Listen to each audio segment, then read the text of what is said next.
अपनी मुश्किलों और मुसीबतों के टलने का ही इंतजार करता रहता है और सही तरह से ना कुछ सोच सकता है ना समझ सकता है। लोग भी आपसे परेशान होते हैं और आपसे नफरत करते हैं क्योंकि ये उन्हें अंदाजा होता है कि ये चूंकि गरीब है, इसके पास कुछ नहीं है, तो ये जब भी हमारे पास आएगा तो कुछ लेने ही आएगा। अस्सलाम वालेकुम।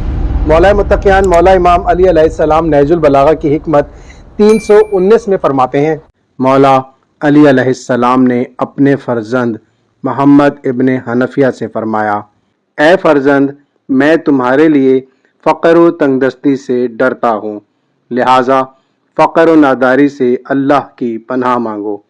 ये दीन के नक्स, अक़ल की परेशानी और लोगों की नफ़रत का बाइस है। अक़ल को सोचने, समझने, गौर व फिक्र और तदब्बुर करने के लिए एक खुला मैदान चाहिए होता है, यानी एक ऐसा मैदान कि जहां वो अपनी महारत दिखा सके, अपनी सोच को, अपने फ़नून को, अपनी महारत को बुरुए कार लाते हुए किसी नतीजे पर पहुंच सके। लेकिन अगर इस मैदान में, सोच के इस मैदान में अगर उसे कुछ रुकावटों का सामना हो, कुछ मजबूरियों का सामना, परेशानियों का सामना हो, तो वो हरगिज़ अपनी महारत और सोच को किसी सही नतीजे तक नहीं पहुंचा सकता। और यही सोच है जो इंसान का अकीदा बनाती है, ईमान बनाती है, उसके जो किरदार की तरबियत करती है, उसको इबादत गुजार बनाती है, उसको मामलात में, ज़िंदगी में हर जगह उसको कामयाब करती है। ये सोच अक़ल ना हो तो इंसान सही तरह से अपनी ज़िंदगी नहीं गुजार सकता।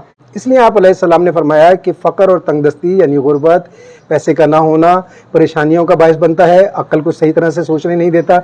नतीजा क्या होता है कि उसका दीन जो है वो उस पर दीन पर भी सही तरह से अमल नहीं कर पाता। उसके पास वक्त ही नहीं होता है कि वो अपने रोज़मर्रा की ज़िंदगी के जो मामलात हैं उनको हल करे या दीन पर अमल करे।